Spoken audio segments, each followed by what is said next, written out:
Hello, everyone. Hope you're all doing great.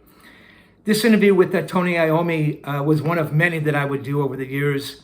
And in fact, I'd write a book on the band called Wheels of Confusion years after this interview, which took place in August of '74. I think this is for a Astorian guitar player. And as big and scary as Tony appears on stage and his writing and his riffs and, you know, the missing fingertips. He's one of the sweetest people I've ever met. Funny, just, doesn't take himself seriously. Unbelievable guy. I had a chance to go and hang with the band, actually right before this interview, I believe, in St. Louis, my hometown. And they were just amazing. I sat with the entire band in their hotel room. And they were fantastic. Bill and Ozzy, who's a riot. Geezer, just very, very nice people, Birmingham folks, as it were. So take a couple of minutes and check out Tony Iommi, okay? Thanks, guys. Bye. No place to start like at the beginning. Just when you start playing and who you're playing with. Christ. About 14 years ago. Really? No, I can't remember when I first started guitar anyway. I think it's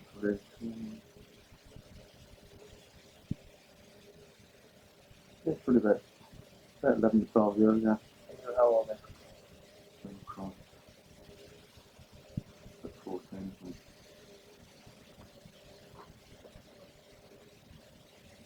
No, I wasn't. That's 14 years ago. 15 years ago. Christ. I'm getting on.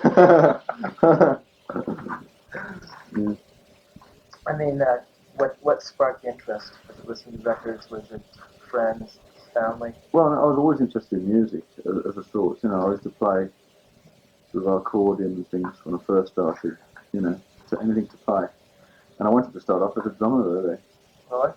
But, at the time I couldn't go to the drummers. I was so young, I couldn't afford it.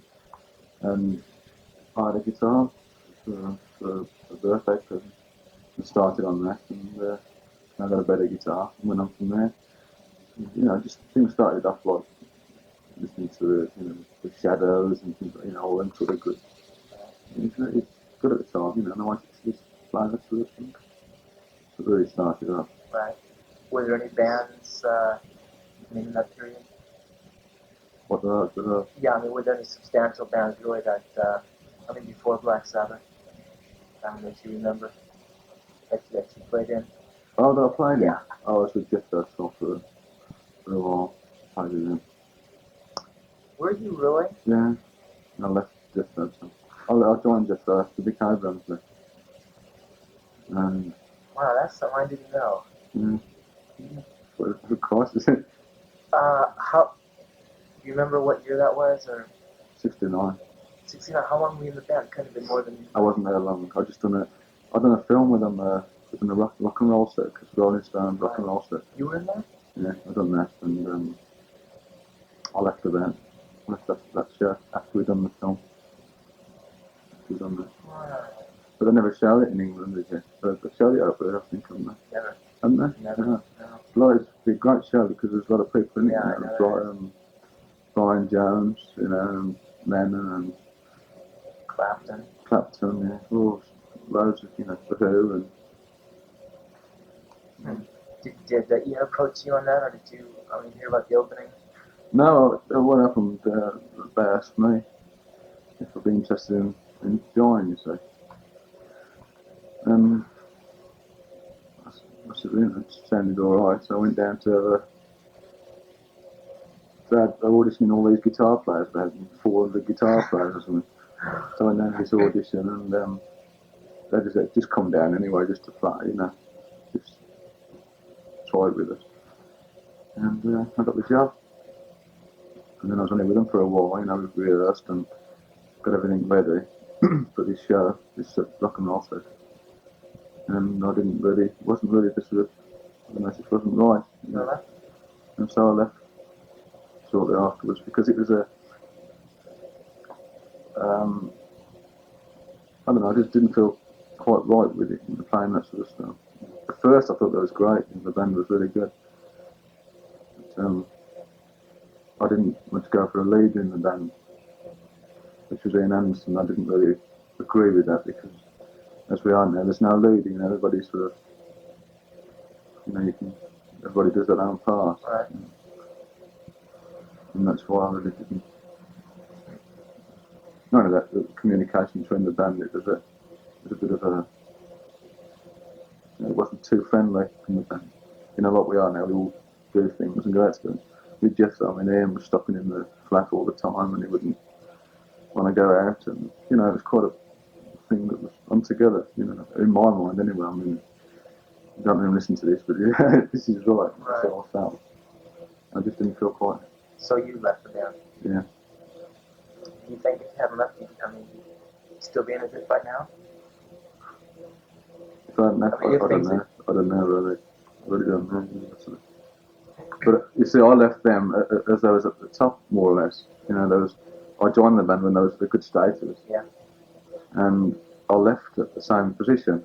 And at that time, we wasn't doing anything really. We was just doing like blues and jazzy sort of thing. And I come back to the band as we are now, and it was this is what I wanted to do, with these lads and build up together. You see, it is.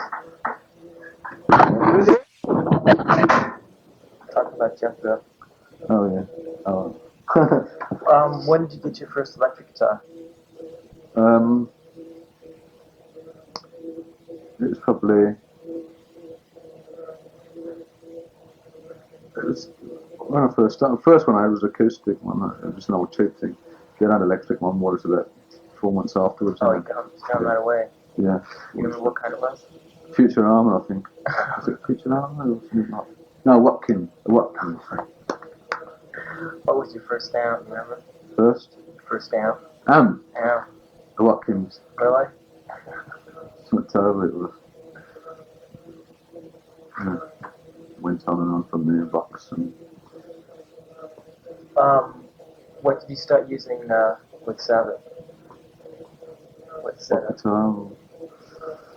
I started with a Fender in Stratocaster, and I used that for years. And I had Marshall equipment then. What? Hundreds? Yeah, I had 2 cabinets and 2 amps, 250 watt amps, I think they were. So you had the 2 heads powering just 2 cabinets? Yeah, and then to the rest we got on, we built up the stuff more, just like bought out and bought a load of new equipment, We had this deal with Laney's amplifiers, which we still use. You're using Laney's now? Yeah, not for long, but and then we just had this deal and we just get all Laney equipment. But we want to change now because it's had its day. I think we've been using it for so long now, it's falling to pieces. How'd you come upon Laney? Well, they're from where we come from, they're built there. And we was offered a good deal to sort of advertise for them. And so we took the deal and got a new equipment. And they used to, if anything went wrong, they used to swap them and change them. It was so quick, it was good for us because we didn't have to wait about for new stuff. They just used to supply it straight away. So if anything went wrong, then we'd have new equipment there. Right. So, what's your setup now then? Size speakers and... Now we use, I think I use 6 4x12 speakers, cabinets, and 4 amps. Four 100s. 400s. Yeah. At the moment. Are they hooked in series? Or do they channel? How do you usually? From one into another, into another. Is there normal channels and bright, or is there just? Yeah, there's a normal channel, and next one is a treble socket. I use the normal socket. It's a normal socket. I use a treble booster. You do? Yeah, because I didn't like to use the treble socket because it used to a lot of noise from it, you know, hissing, and it was too twangly, you know. So I used tubers to read it into the normal socket, which sort of boosts the output and gives it sort of a more power. You know, Right. What kind of booster is it? It's a range master. A range master. Range master. Yeah, I don't think you've seen them there. Hmm. Well, I think, in fact, the Rody built Sparko Rody built, we changed it inside, you know, put some new components and things in. It went wrong, I think, so. So it's probably a range master, something else. Right. Right. Okay, and what kind of guitar are you using now? On stage, Yes. Gibson SG. What year? Yeah. I don't know. It's quite an old one. But I got it all changed around. I had special pickups built. What was involved in that? Well, I bought the Gibson and I didn't like the sound. The sound that the Gibson was getting, you know, from the Gibson pickup. I liked the sound, but it used to feed back all the time. You get so much squealing and everything. You know. Right. So I wanted a pickup that could take the volume and that could produce the same sort of sound. So this guy built me one. He used to build all these pickups and he used to try different ones every week. And so I found one that we liked, you know, and I kept that on. And I used that. Is there anything else on the guitar that altered? No, I just like machine heads and things, just, you know, nothing drastic. You know. Right. But I still get feedback in actual fact, but not as much as I did when I had the Gibson. Is that a big problem? I mean, that's so much wattage. I mean, That's the trouble, you know. It's a problem when you're using so much wattage and you're sending just a few beats in front of your speakers. You know, it really sometimes you get a lot of howling from it. But if I'd have had a Gibson pickup on, it would have been terrible. You know. You say you might be changing from laning. Yeah. Do you have an idea what you'll be using? We want to try some Ampeg. Ampeg. Yeah. And get an whole series of Ampeg if they're good. You know, if we've never used them, so we don't know. We've been offered many sort of systems in the past, right, which we've tried and we've never really liked, you know. And so we thought, well, we'll try something else now, you know. After all this time, it's about time we change, you know. Because it sort of seems like the power in the line is now has dropped, you know. It doesn't seem so powerful as they was when they first. Another thing as well, playing in the States, using line amplifiers, you get a lot of interference, you know, because they're not built for the sort of thing that with this sort of, you get Americans got built-in earths and things, but our amplifiers, you get sort of picks up different noises and humming and things, you know. So this is a new line that Ampeg's putting out? No, I don't know what lines we're approaching Ampeg to see what sort of things we can get, you know, what sort of equipment we can get from them, and or anything that's good, that's really good, that we really like. But Ampeg are the only ones that we think of at the moment, you know, that sound anything. You know, they haven't tried really. Right. What kind of strings do you use? I use Picasso. Picasso? Yeah. Do you know the gauges? The light gauge Picasso. And I use Ernie Ball first and second. So that's the first four Picasso and the other Ernie Ball for the two. Right. What kind of picks do you use? I use my own picks that I've made. Really? Yeah. I mean, are they, Shayla. So describe me. Is that your guitar? Yeah. Do you think you could kind of pick on it while you're talking here? So, Well, it's a bit of a start at the moment. It's gone wrong. Oh, really? It's not very good. To be up to.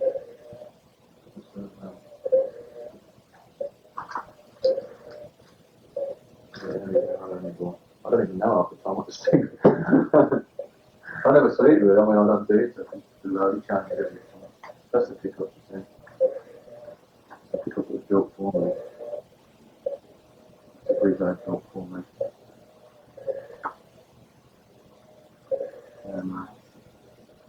I've got some more Gibsons, but I don't use them on stage. What's John Birch? That's the guy who built the pickup for me.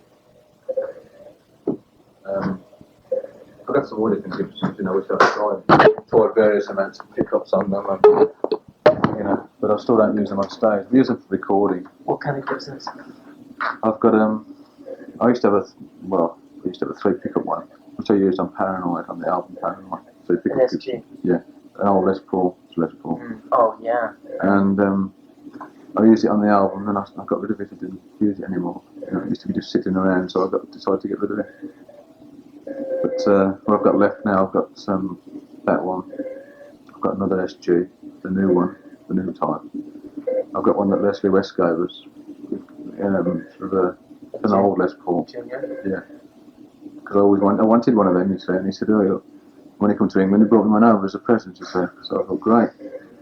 And so I had all that work time, because it was a right-handed one, and I'm left-handed, you see.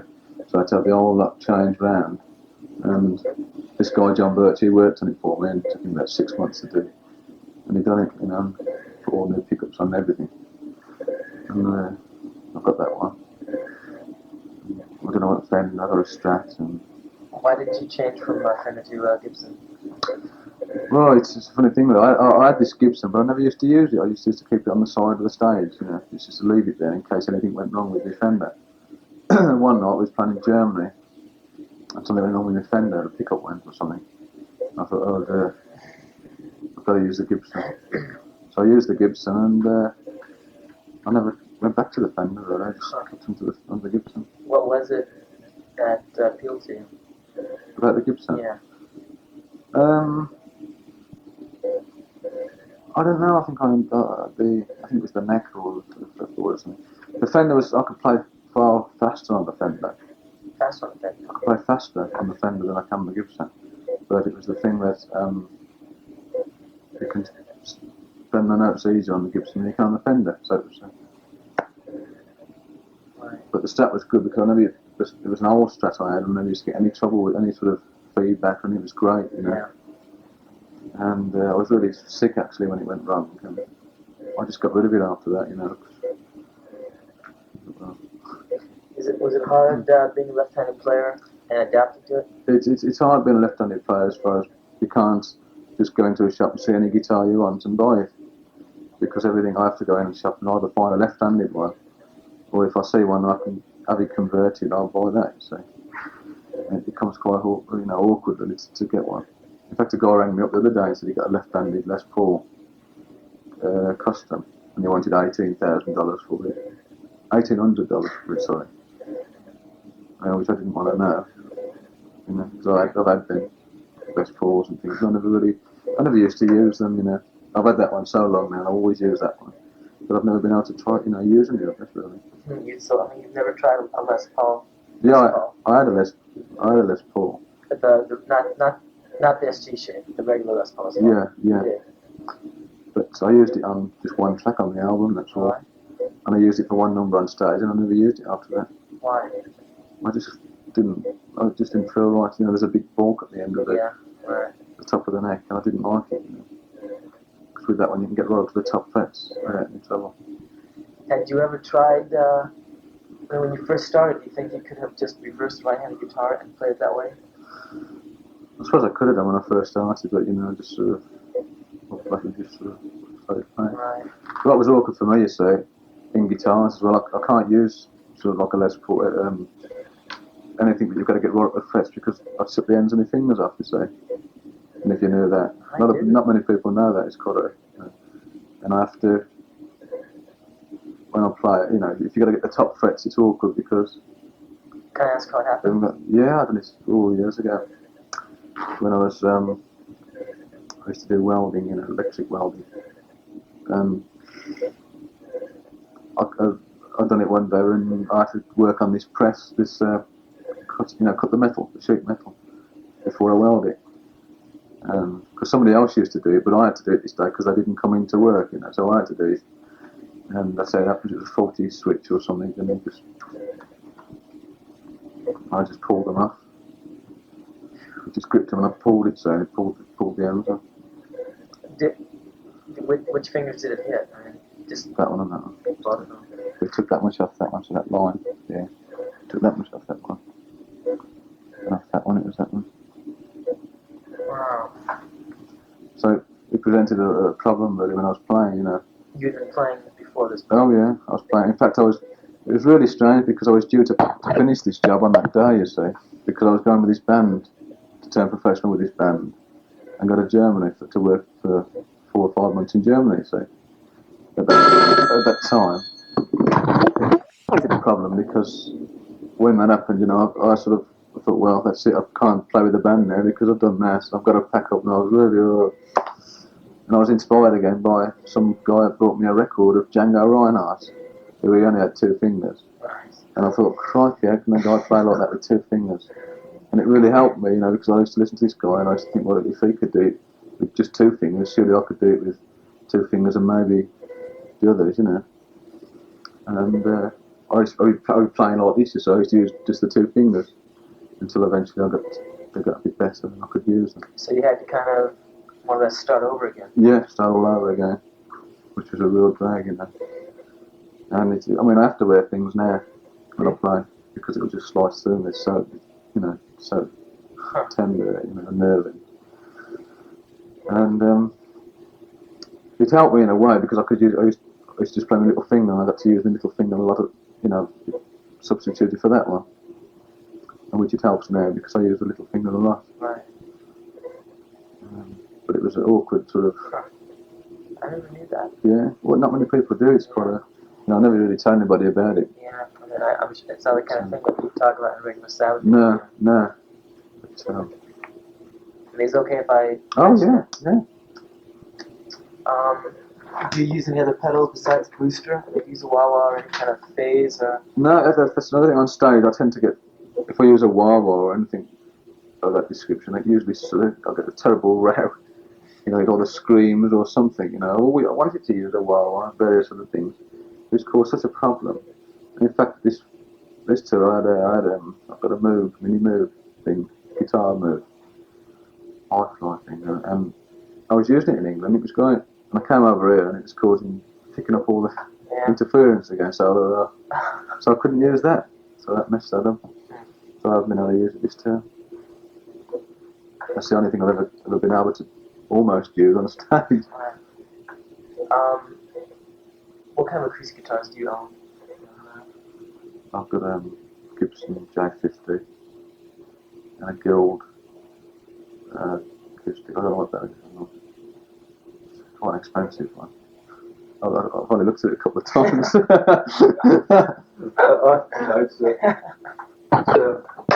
I'm just really, you know, I pick these guitars up and I don't look at them for about 6 months afterwards, you know. It's one of them sort of things. I've got guitars lying around that I've only sort of looked at a couple of times. Right. The Fender I've only ever tried once. I've never tried it since that, you know. I used it on an album track, Abracadabra. That's the only time I ever used it. So, do you know what the string gauges are on the acoustics?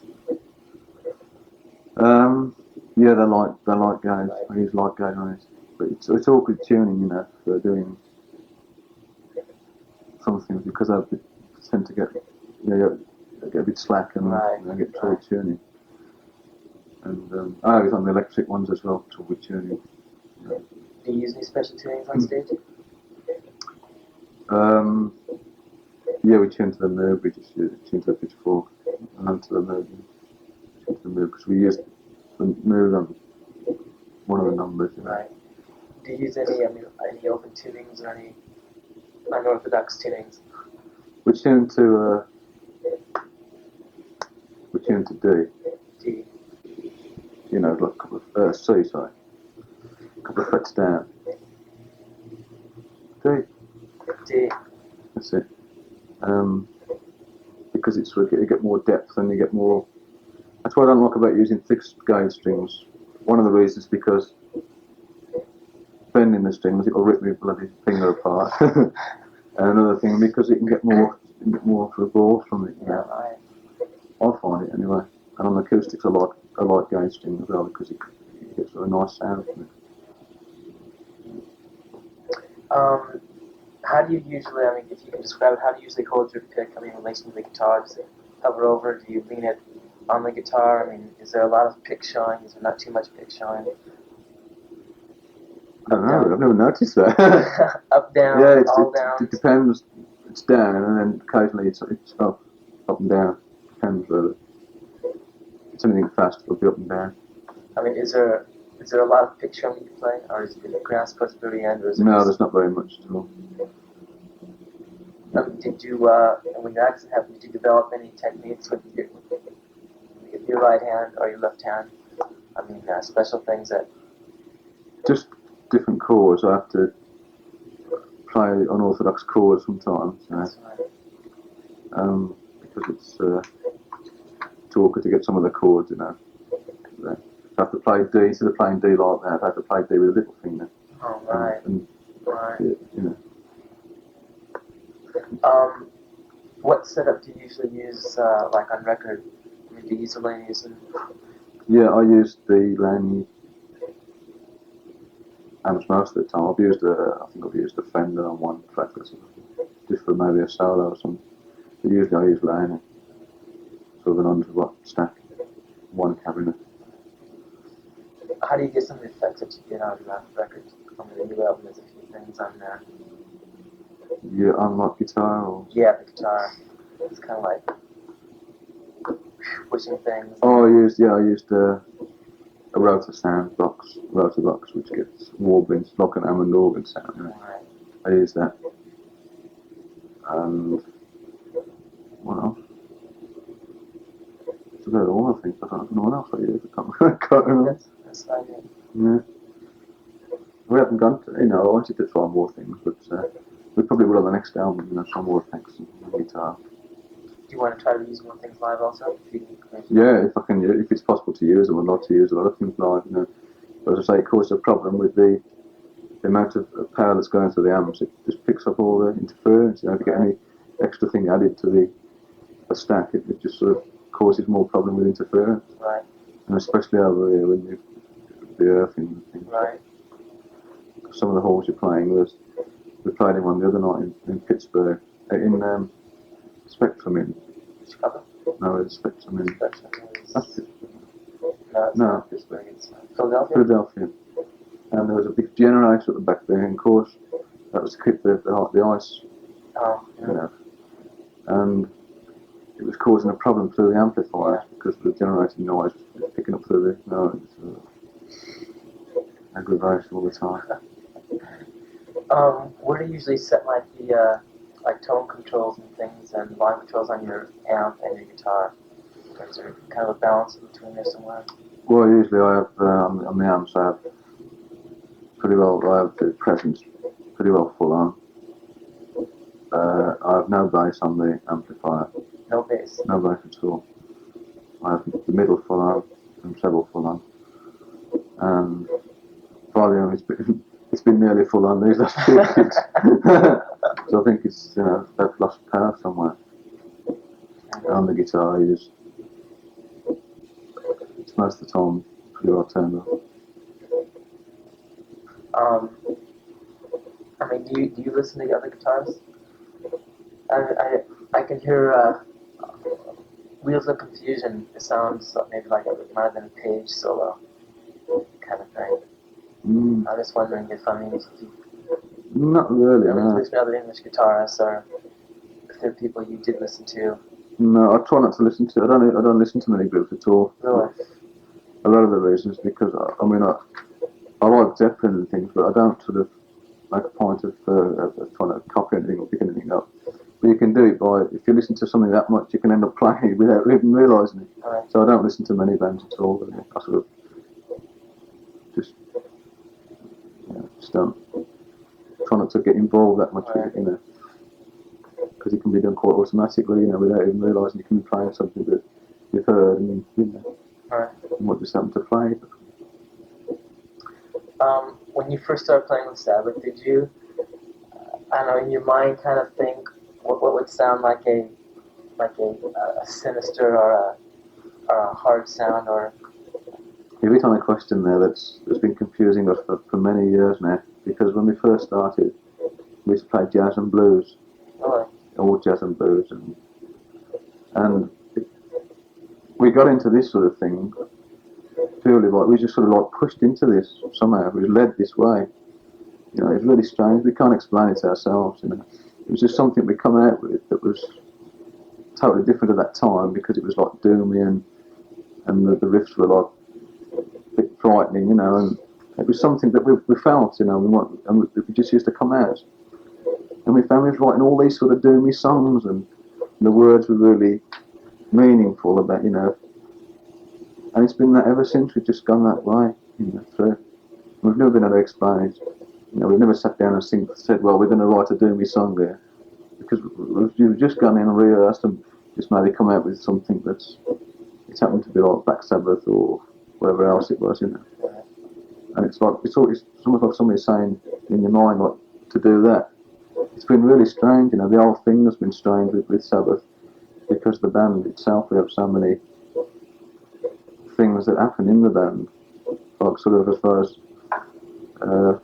if you have a dream, like it's happened that the other guys had the same dream, or you know, that sort of thing where it's been really mystical thing. It's been really strange, you know, we can never explain it, what it is at all. And it's the same with the music, we just can't explain it. You know. When you're playing,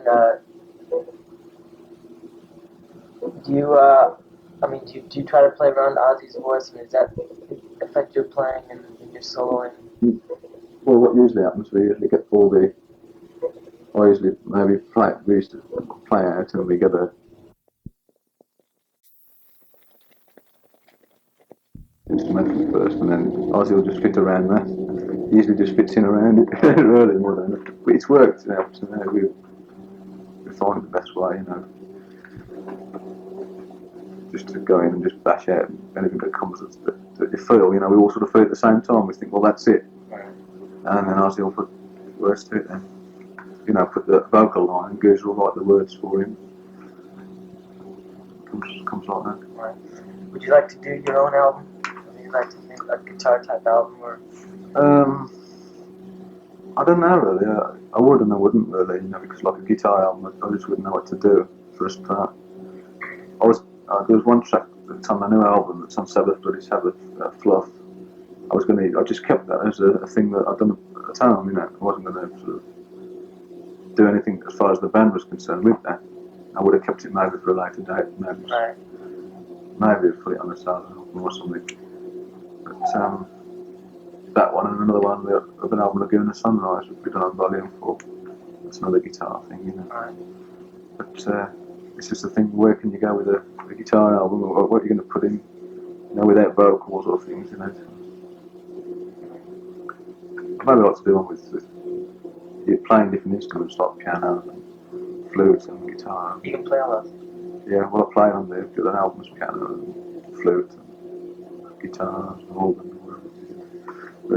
Playing, I mean, like keyboards and stuff like that. Do you think that, I mean, channels you're playing your solos in that direction, because all your solos are really melodic and they're structured, and I would think maybe if you're playing your flute and keyboards, that might have something to do with it. I don't know really. I haven't. Piano, I'm not very good on keyboard really. It's just they've come off the guitar more than anything. Really? Instead of the guitar coming off them, they've come from the guitar. The various patterns and things. Right. You mentioned that when Sabbath first started, they were, I mean, a jazz band. Were you playing jazz guitar? Yeah. Really? Yeah.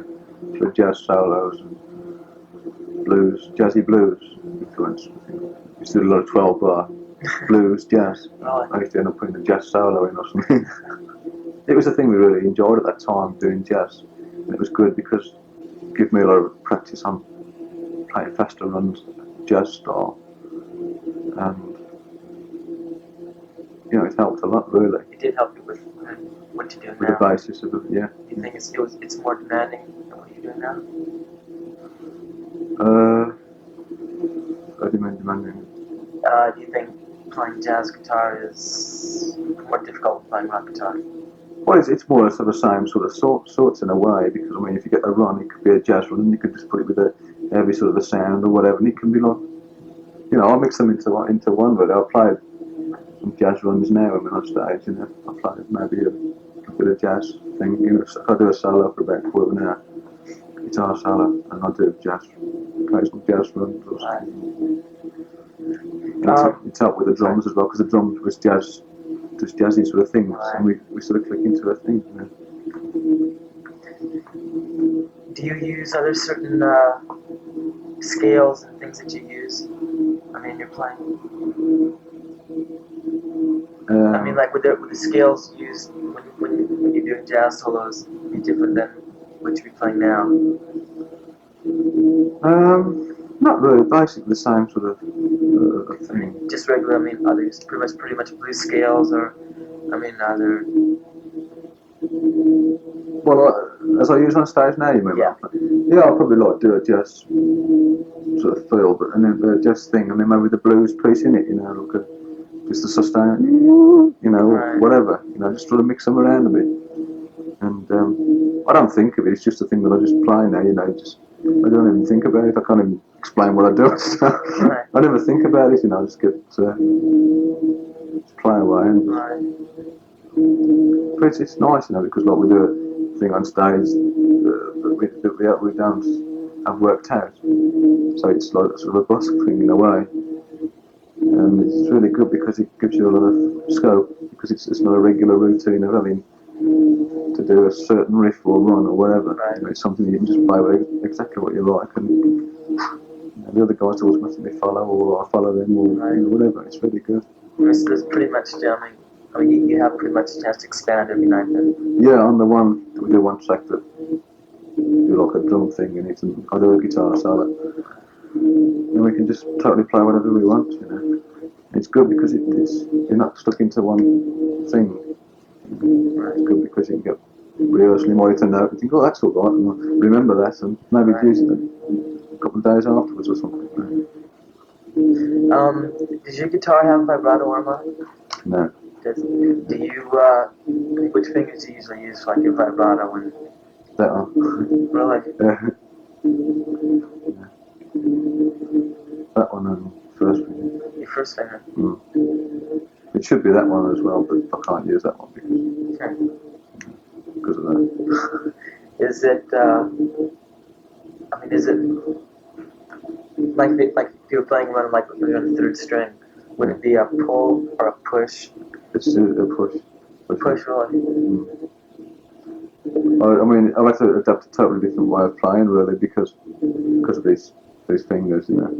I mean, if it was as it should be, with all the flesh there, you could just walk it about. Right. But as it is, I have to sort of push it up, to sort of get the vibration, you know. It'd be far easier if I had to wear these caps, you know, because they're a bit clumsy, and it slows you down a lot, and they get in the way. You know.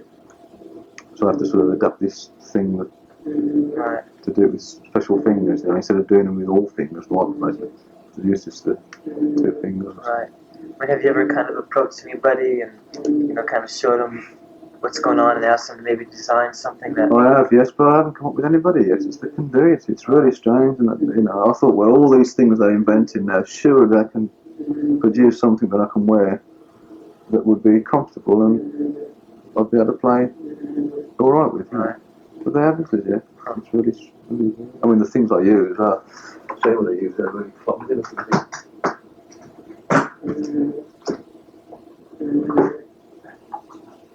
There's the news that come up there.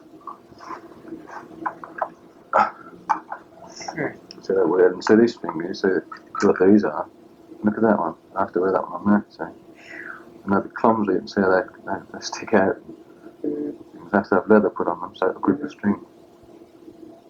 So it's quite awkward when you think you're going to play. Yeah. And you have to push the strings up.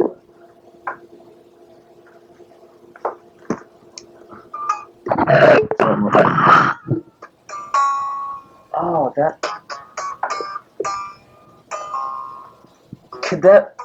One of the questions I had on here, when I listen to your records, it sounds like you're getting double tones on your strings. Like, almost like you're pinging a note, you know, like muffling with your, you know, and getting that kind of a ringing sound. But I don't know how to explain it. It sounds like you're hitting one note and there's a high and there's a low in that note. Is it on the album? On your albums. I do it on a string, and I might I'll double track it. Yeah, but it's not a harmony though. Oh, that's right. Yeah. But it sounds like you're muffling a string and getting like double tones out of it, almost like a harmonic. Mm. But I thought maybe it could be because of that. Because No, I don't think it's No. because of this. No. is that neck just a regular neck? It looks like a. It doesn't look like a regular wood. Yeah, it's regular. But what I've had the fretboard, this special stuff polyurethane, which preserves the frets. That's nice. And I had this put on because it preserves the wood, it preserves the frets as well. It doesn't wear down like a normal wood would, you see. And the guy built the pickup, so he put this polyurethane on for me, which helps a tremendous amount. Have you had the frets filed? I've had so much work on this guitar, I wouldn't believe, different various little things about the frets taken down. And I've had all this polyurethane put on, and it's been in and out. It's been like sort of a experiment sort of guitar. Everything's been done that can be done to a guitar on this guitar, and Nice. that's probably why I like it, because I've got it exactly as I want it. Apart from it does go out of I have trouble with tuning with it, which I've never been able to sort out. It does quite a tune. Yeah, I have trouble with it. It's like you get this. I mean, it's something that is it's just the thing. It's very weak somewhere along the line. It's, What was involved in the bridge? I mean, why was a new bridge put on? well, I've had, like the same as the pickup, I've had about 12 or 14 different bridges put on until I find one that I liked, that would get an octave, that would get the tuning easier, That is nice. And it's been awkward because I've had different bridges in all these different positions for tuning, Yeah. with these sort of strings. And this hasn't been the most successful one. In fact, the one I had that was really successful got smashed. Somebody smashed it with a hammer in the airlines because I think we didn't tip them enough or something. And so we were playing in Canada, and guitars arrived the other end, and all the bridge was smashed, and pickup was smashed. And so I had to have this redone again. We built another one, but it hasn't been quite the same. But I mean, there's that many holes underneath here that's been filled and re-drilled again. It's amazing. It's quite a tatty heap, really, if you think about it. But Are those the new heads? well, they are new from what I had it when there was plastic ones on it when I first, like this was really. And I had this put on. But it does present a problem occasionally with, quite often with tuning. I can't have the string. I mean, like Gibson's, I've seen guitar players with the strings right down there, really low. Yeah. But I can't have them. They've got to be, I have to have them sort of pretty high. So your action's fairly high then? Yeah. Because it's a dead note or whatever. So you don't know what year this is then? What year this is? Yeah. No idea at all. No idea. When did you get it? I've had it about 6 years now, 5 or 6 years, about 5 years, I think. And in actual fact, there's a right-handed guy had this one. He used to play it upside down, like this. Right. And I had a right-handed one, and I used to play it upside down, it was left-handed. So I met this guy, and we swapped. We just swapped over guitars, because he had a left-handed one, I had a right one. And so that was it. Did it originally have two pickups on it? Yeah, it's originally had two, but those both Gibsons, just so sad. Right. They were the black ones. Yeah. They were. Yeah. So I had this guy build me this one. In fact, this is a Gibson, if I remember rightly. And I've had a shield put over it and padded inside to try and stop the feedback. But the one this guy built me is really good. But the trouble is, he makes so many prototypes that he'll used to make me one off one. And by the time I'd went back in another 4 months, he'd say, well, I've built another one here, try this one. And of course you can never get on the same, because he built all these different ones. In fact, on the other guitars I've got all different kinds of pickups that he's built. But I mean, the original Gibson pickup out on this was great, but it used to just feedback so much. It was a good sound. And Did you ever meet Hendrix? no, I haven't missed any. No. I mean, him being a left-handed player and kind of right. and kind of conquering feedback pretty well. But even then, he had feedback. Oh yeah, sure. I mean, when I had a start, my first stuff, I used to go quad, but it was really good because I never used to get much feedback at all with it. Because when I changed to Gibson, that's when the feedback started. Which I think is a thing with a lot of people at Gibsons. They're using a lot of power on stage. They just can't help getting feedback. I mean, I don't know, it could be something wrong with the pickup or the amps. I think our amplifiers as well are so old now that they just feed back on themselves without plugging in. They're really, I mean, you can switch the amp on and it'll stop. You know, it'll stop. It's very magnetic. Oh, crikey. Are they tube amps? Yeah. I tried a sound system one, but I never really got into it. I tried one years ago and didn't quite like it. It was a metallic sound. You know. But I'm sure now they've invented something. I'm sure there's some better ones on the market now. I mean, ours, wouldn't we really? They're basically like Marshalls on the years. Only better made without not so much presence. Marshall are very present. A lot of treble. So you think they're better than Marshalls? Better sounding. For us, yeah. I mean, other guys would like Marshall because there's more presence on them. So I don't like it too sharp, you know. Right. Have you, tried anything like acoustic or anything? I tried one night. It was Peter Green's acoustic, and I tried it just as a rehearsal, you know, just so it was like.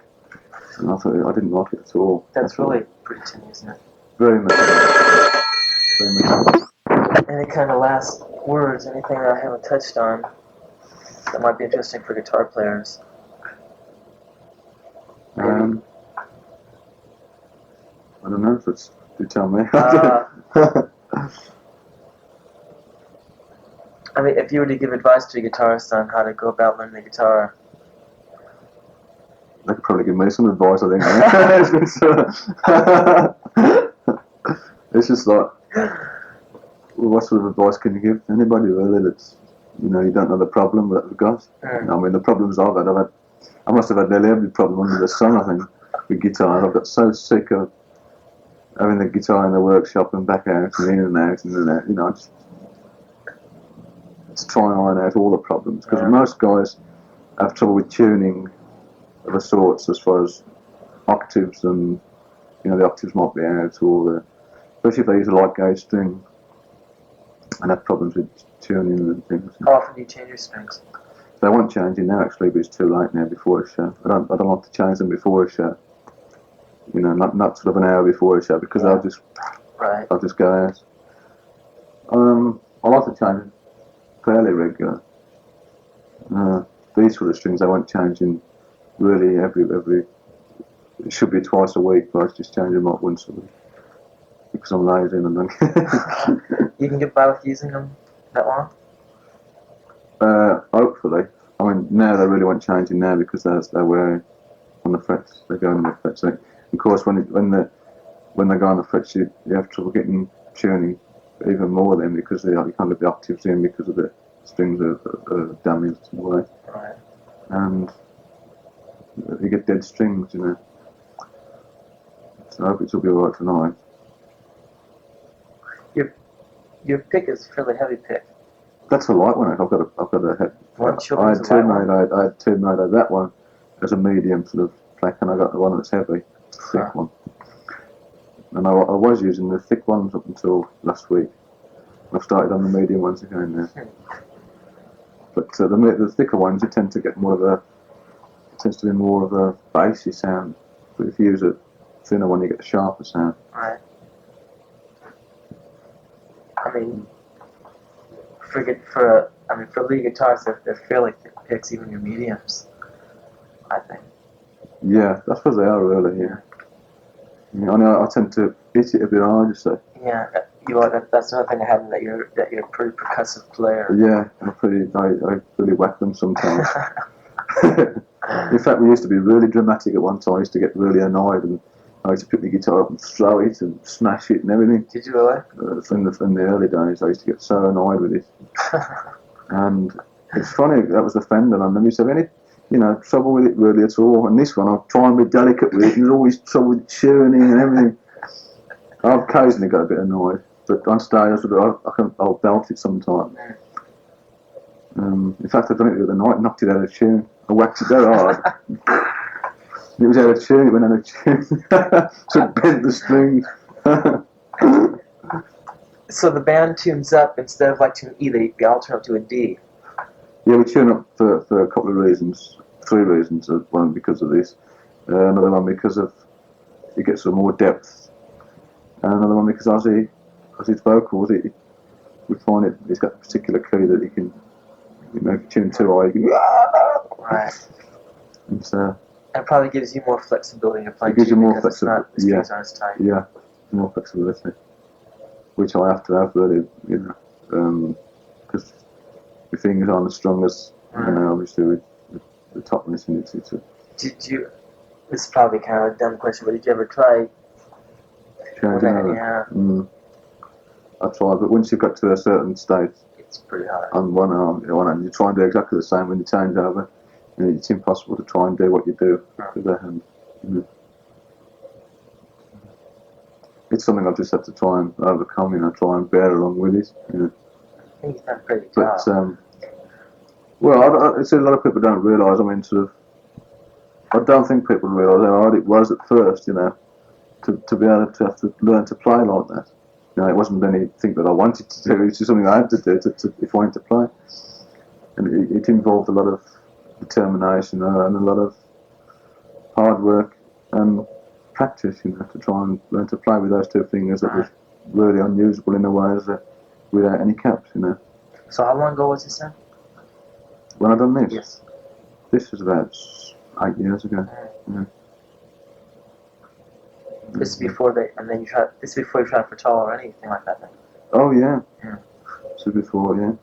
And when I joined Jeff, I remember saying, "What's that on your fingers?" And I told them, and I was quite surprised, to find I could play a guitar with these things on my fingers. Did you, have you ever met Clapton?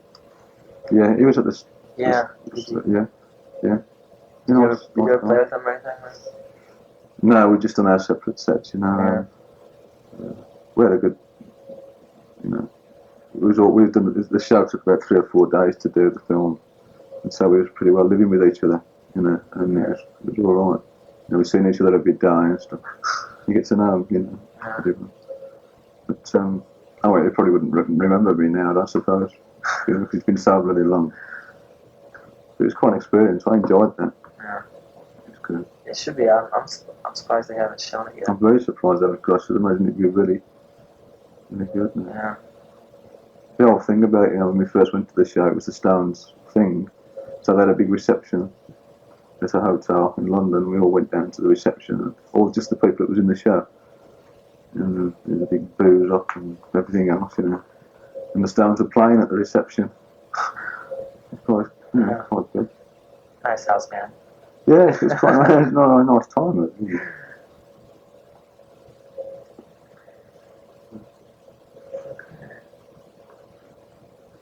That's the say it went. That's the last story then. Really? Well, basically, I think probably I've missed some things there, but I can't think at the moment. But it was. If